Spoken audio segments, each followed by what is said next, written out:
What if I told you that right now, in the heart of one of the most secular nations in the world, faith is making a return no one thought possible?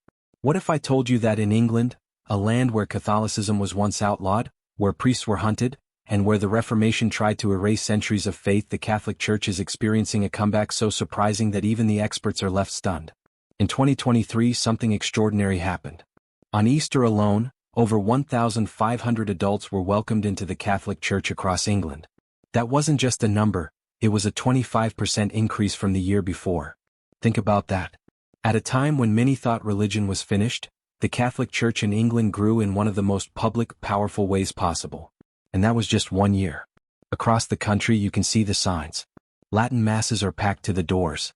Confession lines stretch longer than they have in decades. Seminaries, which not long ago were nearly empty, now hear the voices of young men discerning the priesthood again. Families are returning to church. Youth groups are forming where none existed before. It's not just statistics, it's a movement of souls. If these signs continue, some believe England could be on the verge of its largest wave of Catholic conversions since the Reformation itself. That's nearly 500 years of history being rewritten before our eyes. Imagine that, in a land where Catholicism was punishable by death, it is now roaring back to life. This might surprise you. After all, England has long been considered a bastion of secular modernity.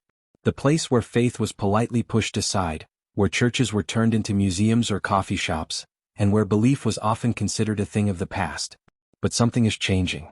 Beneath the surface of everyday life, in parishes, in youth gatherings, in quiet homes, and in public squares, the faith is rising again. Stay with me until the end of this video because what we're about to explore is nothing short of remarkable. You'll see why Catholicism is experiencing such a stunning revival in England, what forces are driving it, and why it matters not only for the English people but for the whole world. This is more than statistics. This is about souls rediscovering what truly gives life meaning. To understand why Catholicism is coming back, we need to first understand why it was forgotten. For much of the modern era, English society pursued a vision of progress that seemed unstoppable. Wealth increased, technology advanced, education spread. Personal freedom was celebrated.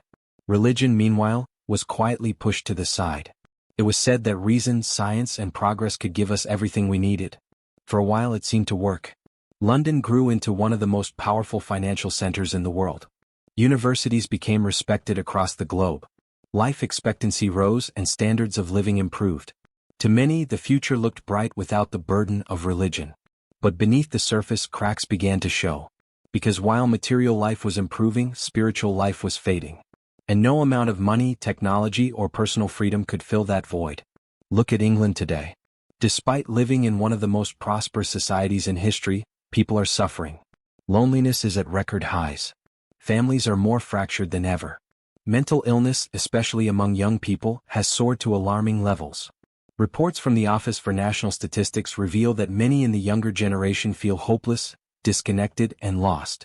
They were told that a purely secular life would bring happiness, but instead, they are living through a silent epidemic of despair. And here's the truth: human beings are not made to live only for material things. We crave meaning. We crave purpose. We crave something higher than ourselves. Without it, life feels empty no matter how much wealth or freedom surrounds us. This is where the Catholic faith comes back into the story. Because when secular promises fail, people begin searching again. They ask deeper questions. Why am I here? What is the purpose of my life? Is there truth that doesn't change with the culture? And in their search, more and more in England are finding the answer not in new philosophies or passing trends, but in the Catholic Church, a place where mystery, truth, and sacred presence meet. At the very center of this surprising Catholic comeback in England is something that cannot be explained away by trends, marketing, or clever strategies. It is the Massachusetts. For Catholics, the Mass is not simply a gathering or a routine. It is not a lecture or a community event. It is something infinitely deeper. It is the place where heaven and earth meet, where the sacrifice of Christ is made present again, and where believers encounter the real presence of Jesus in the Eucharist, his body, blood, soul, and divinity. In a society that is increasingly restless, noisy, and uncertain, the Mass stands as a still point of beauty and sacred order. People walk into churches expecting ritual, maybe even boredom, but they come away touched by a mystery they cannot fully explain. For many, this moment becomes the turning point. A study from Durham University's Center for Catholic Studies found that converts to the faith are not primarily seeking entertainment or trendiness. They are moved by the reverence and depth of Catholic liturgy. They discover in the Mass a kind of beauty that does not fade, a mystery that cannot be imitated by the world. Some are drawn to the Novus Ordo, the ordinary form of the Mass, when celebrated with care, silence, and devotion. They find peace in its prayers, clarity in its readings, and reverence in its focus on the Eucharist. Others are drawn to the traditional Latin Mass, with its rich symbolism, chant, and gestures that lift the soul beyond the ordinary. For young people especially, this ancient form feels like stepping into eternity, into something larger than themselves.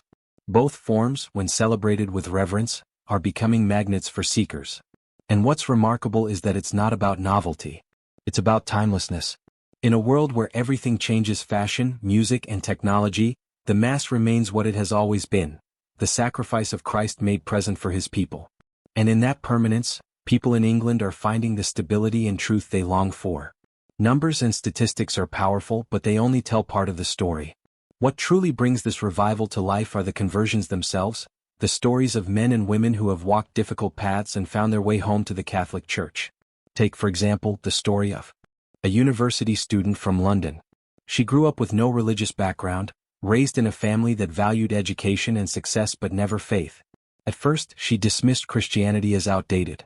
But one evening she wandered into a Catholic church near campus during a weekday in Massachusetts. She didn't understand the prayers or the gestures, but something about the silence, the reverence, and the sense of the sacred touched her heart. She kept coming back, sitting quietly at the back until one day she spoke to a priest. Months later, after study, prayer, and struggle, she was received into the church. She says, "I came looking for peace but I found a home." Or consider the story of a middle-aged engineer in Manchester. He had grown up Anglican but drifted away from faith altogether in his 20s. For years he lived for his career, chasing promotions, money, and recognition. But when he hit midlife he felt empty. He began reading, searching for answers in philosophy and history. That search led him to the writings of the Church Fathers, to Newman, and eventually to Catholicism. He recalls reading Newman's words, "To be deep in history is to cease to be Protestant." That line struck him like lightning. Today he is not only Catholic, but he is also active in his parish, helping others on their own journeys. And then there is the young mother in Birmingham, raising 2 children on her own after a painful breakup. She felt overwhelmed and alone. A friend invited her to a parish mission. At first she resisted, but she eventually went. What she found there was a community that welcomed her, a message of hope, and the presence of Christ in the Eucharist gave her strength to keep going. She entered RCIA, the rite of Christian initiation for adults, and today her children are baptized and growing up in the faith she once thought she would never have. These are not isolated stories. They are part of a pattern. Converts in England often describe a deep hunger for truth, stability, and meaning. Some begin with intellectual questions about morality, history, or philosophy. Others are drawn by the beauty of worship, the sense of transcendence. Still others are moved by the witness of ordinary Catholics who live their faith with quiet conviction. Famous names sometimes capture headlines like Father Dwight Longenecker, who crossed from Anglicanism, or Leah Darrow, who left a career in modeling to embrace Catholic life. But just as important are the countless unnamed men and women whose conversions will never make the news. Teachers, students, artists, parents, workers. People who discover that Catholicism is not just another option, it is the home they never knew they were missing. Each conversion is a testimony. Each one is a reminder that even in a secular age, the human heart still longs for the eternal. What makes these conversions so powerful is not just that they happen, but how they happen. This revival is not the result of slick advertising or institutional strategies.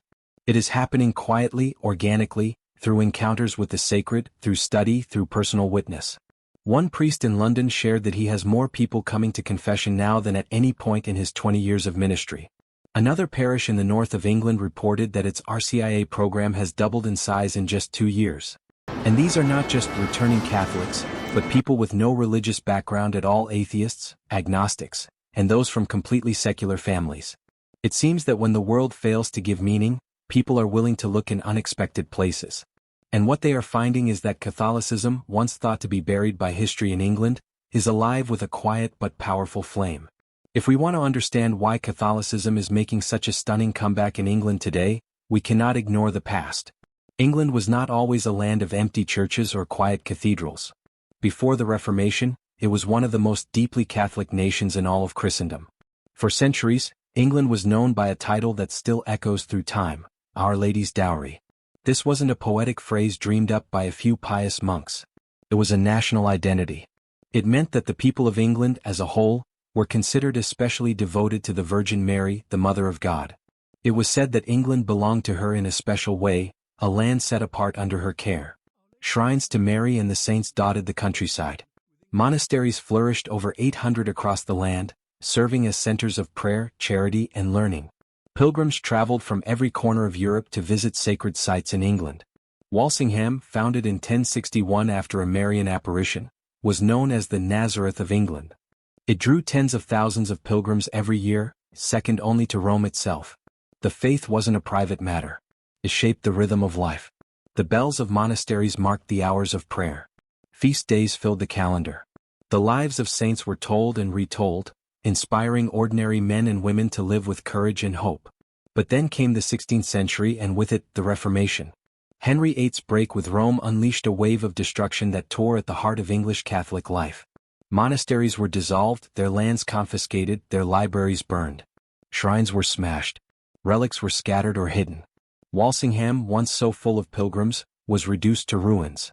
The statue of Our Lady of Walsingham was taken to London and destroyed. Ordinary Catholics who refused to conform faced harsh penalties, fines, and imprisonment. Some paid with their lives. The martyrs of England became witnesses to the faith in an age of persecution. St. Thomas More, who chose death over betraying the authority of the Pope. St. John Fisher, the lone bishop who refused to surrender his loyalty to Rome. St. Margaret Clitheroe, a mother of 3, who was pressed to death for hiding priests in her home. These men and women and many others stood firm when the world demanded compromise. Their courage kept the flame of Catholicism alive through centuries of suppression. For generations, Catholics in England worshipped in secret, in hidden chapels and safe houses. The faith was passed down quietly, almost invisibly, but it never fully disappeared. Like an ember buried under ashes, it waited for the moment when it could burn again. That moment came in a powerful way in 2020. On March 29, in the midst of a challenging year for the whole world, England was rededicated to the Virgin Mary in a nationwide act of consecration. Cathedrals, parishes, and families across the country joined in prayer. This act wasn't just a ceremony. It was a statement. It reawakened the memory of England's ancient identity as Our Lady's Dowry. It connected the modern church with its deep roots, reminding Catholics that their faith was never truly erased. The rededication was a declaration that England still belongs to Mary, and through her, to Christ. For many Catholics, this moment was like a spiritual turning point. It was a way of saying, our history is not finished. Our faith is not dead. What was once broken can be renewed. And almost as if in response, signs of revival began multiplying: more conversions, fuller parishes, and louder public witness. One of the most striking aspects of this rediscovery is the return of pilgrimages. For centuries, the ancient paths to Walsingham lay silent. But today, pilgrims are walking them again. Groups of young people, families, and priests travel the same roads their ancestors once walked, singing hymns, praying the rosary, and offering witness to a faith reborn. Other shrines, once forgotten, are being restored. The Shrine of Our Lady of Willesden in London. The Shrine of St. Cuthbert in Durham. The holy sites of martyrs are scattered across the land. These places are no longer just historical curiosities. They are living centers of prayer again. And it is not only about buildings. It is about memory. Each shrine, each pilgrimage, each feast day brings back to life Catholics with their story.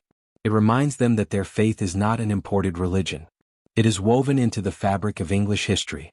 The martyrs of England, once whispered about in secret, are now celebrated openly. Their stories of courage are inspiring new generations. Schools teach about Thomas More's conscience, Margaret Clitheroe's sacrifice, and Edmund Campion's missionary zeal. Statues and memorials once hidden are now displayed with pride. For many converts, the witness of these martyrs plays a key role.